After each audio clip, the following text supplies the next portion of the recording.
Evening friends, मैं Rakesh Sharma your mind opener channel से और लगातार दिल्ली बार एसोसिएशन के चुनावों की आपको अपडेट देते हुए, और आज जो हमारी संवाद के अंतर्गत जो कड़ी चल रही है कैंडिडेट और वोटर के बीच में जो हम बातचीत करवा रहे हैं या वोटर्स के सवाल कैंडिडेट से करते हैं और कैंडिडेट क्या जवाब देता है आपके रूबरू उसको कराते हैं, ताकि आपको पता लगे कि जो भी कैंडिडेट चुनाव लड़ने आया है उसका विजन क्या है, उसका मैनिफेस्टो क्या है, उसकी नीयत क्या है, आप उसको पहचान लें और फिर कंपैरिजन कर लें कि आपको किसके साथ चलना है, किसको सपोर्ट करना है, किसको वोट करना है। तो आज इसी कड़ी में ट्रेजरर की पोस्ट पर जो फाइट कर रहे हैं, जो कॉन्टेस्ट कर रहे हैं, पंडित एसीपी गौतम।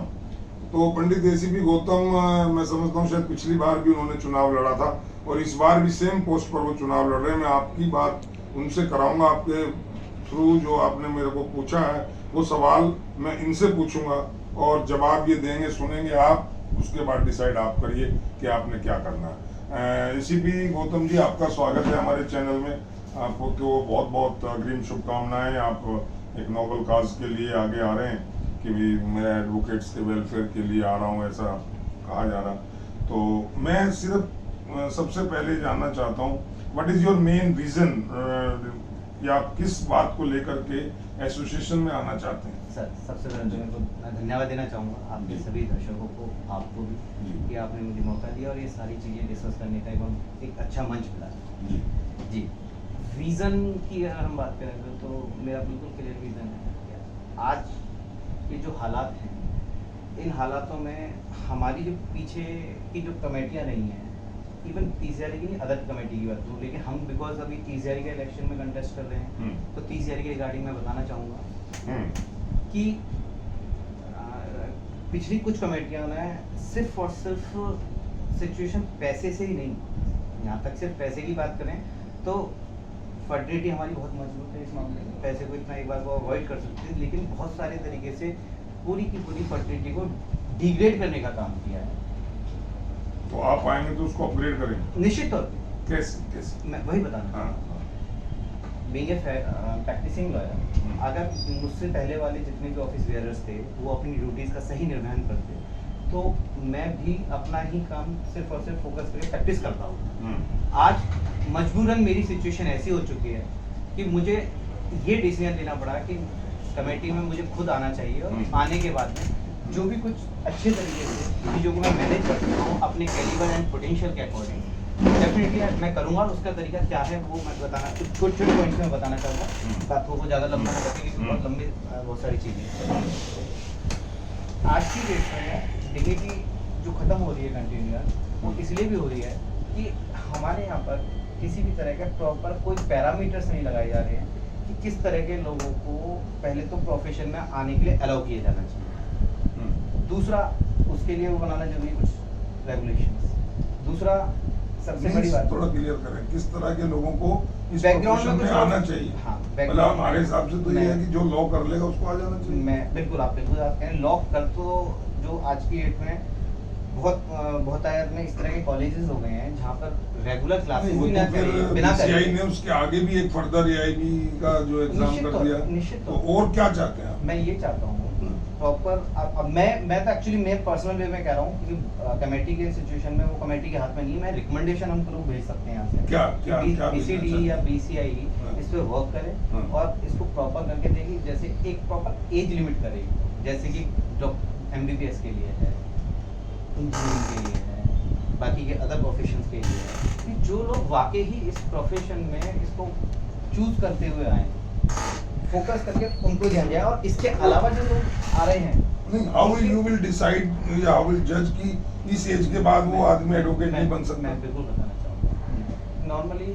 जो 90% majority rules, actually majority rules 90% cases में 18 साल से लेकर के 25 साल तक की एज में कोई भी व्यक्ति जिस तरफ बढ़ता है, जो लाइन पकड़ लेता है, 90% केसेस में वही लाइन उसकी हो जाती है, उसमें वो आगे आगे फिर बढ़ता रहता है, कुछ ना कुछ करता रहता है। सेम उसी तरीके से हम यहाँ 25 ना करके 30 तक कर लेते कई बार। मतलब आपके विचार से 30 साल के बाद अगर कोई 30 साल तक कुछ और काम करता रहा, उसे वकालत में नहीं आना चाहिए, क्योंकि उनकी अप्रोच इस तरह की हो जाती है।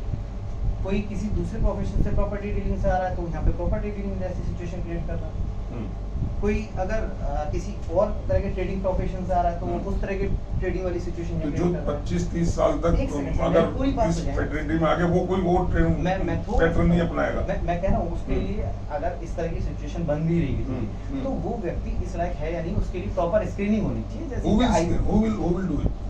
हम लोगों को मैकेनिज्म तैयार करना पड़ेगा। Nobody come from outside from here, कहीं से भी। देखिए कॉलेजियम है, हाई सुप्रीम कोर्ट का, लोग उसी को चैलेंज कर रहे हैं कि वो वहाँ जजिस को चुनते हैं, अपने सेलेक्ट करते हैं वकीलों में से और दूसरे उसमें से, और उसी पे सवाल उठ रहे हैं। सवाल ये और उठता है कि कौन लोग चैलेंज कर रहे हैं, चैलेंज कौन लोग कर रहे हैं? इवन हर तबके का लोग कर रहे हैं।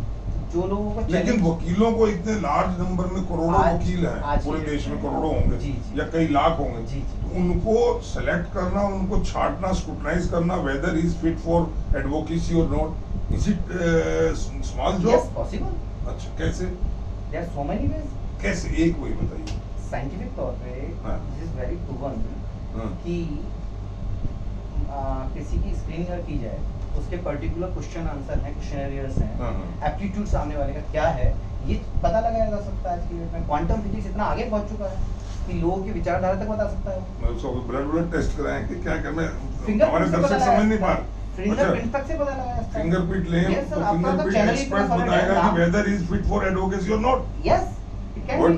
वेरी नाइस Science already बहुत advance हो चुका है। जो सुना दोस्तों आपने, फिंगरप्रिंट एक्सपर्ट बताएंगे कि whether no no person fingerprint expert नहीं सर। और हम मुझे लगता है मैं कुछ गलत नहीं गलत नहीं बोल रहे, आप जो बोल रहे थे ठीक बोल रहे। आज की डेट में साइंस इतना आगे पहुंच चुकी है कि अगर 5 साल का 6 साल का आप बच्चा चलिए चलिए उस टॉपिक को आप रहने दीजिए, it will go against the system.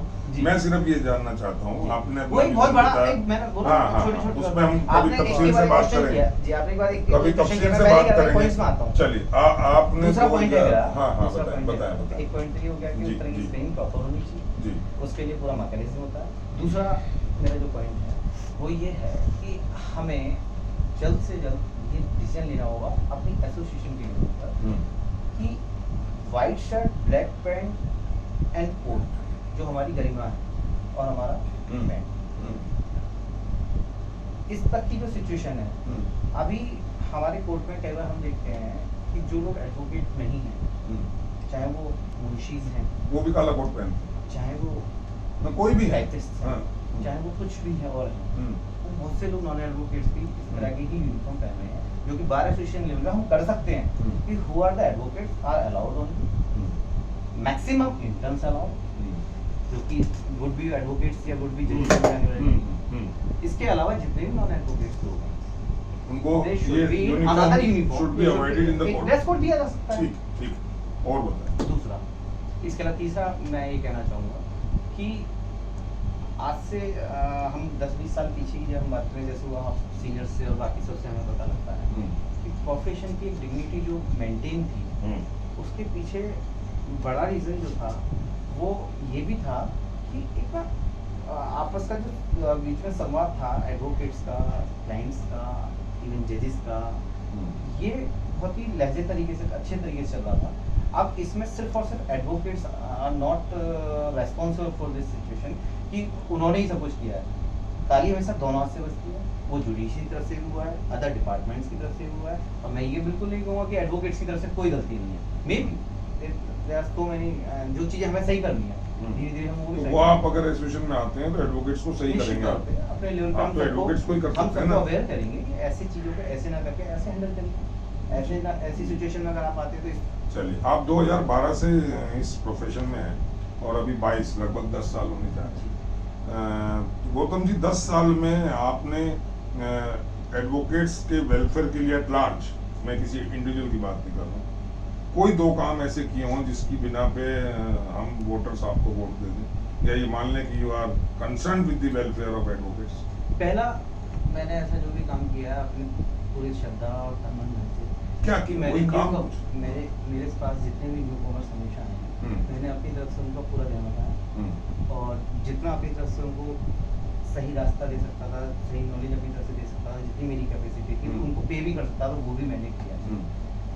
दूसरा, अगर इस तरह की सिचुएशन में मैं बोलूँ तो हमारे जो बाकी के साथी हैं, उन सब चीज़ों में जो भी उन्होंने किसी तरह की कॉल पे मुझे कहा कि इस तरह की चीज़ में ज़रूरत है, जैसे कि अभी कुछ दिन पहले ही मैं नाम लेना नहीं चाहूँगा, एक जज साहब थे, लोक अदालत का टाइम, लोक अदालत के टाइम पे हमारे वकील भाइयों को एक जज साहब बहुत ज़्यादा परेशान कर रहे थे, ये कहते हुए कि मैं वकालतनामे से फर्क नहीं पड़ता, मुझे तो आप जो आपके क्लाइंट हैं, जबकि बहुत ही पैटी ऑफेंस सिचुएशन होती है कि ट्रैफिक चालान थे, ट्रैफिक चालान में कोई नज़दीकी लोगों का ही ट्रैफिक चालान कोई एडवोकेट पर्सनल बता रहा है, फिर क्या हुआ? उनका तो उन्होंने उनके साथ में ये कह दिया कि उनको बुलाओ नहीं तो मैं नहीं सुनूंगा, जबकि स्टाफ, पुलिस और लोगों के साथ जैसा वैसा नहीं करते। तो ऐसी सिचुएशन जब हमारे पास ये सब कोई लेके आया तो हम तुरंत गए जज साहब से इस बारे में बात की, थोड़ा सा हमारी उनसे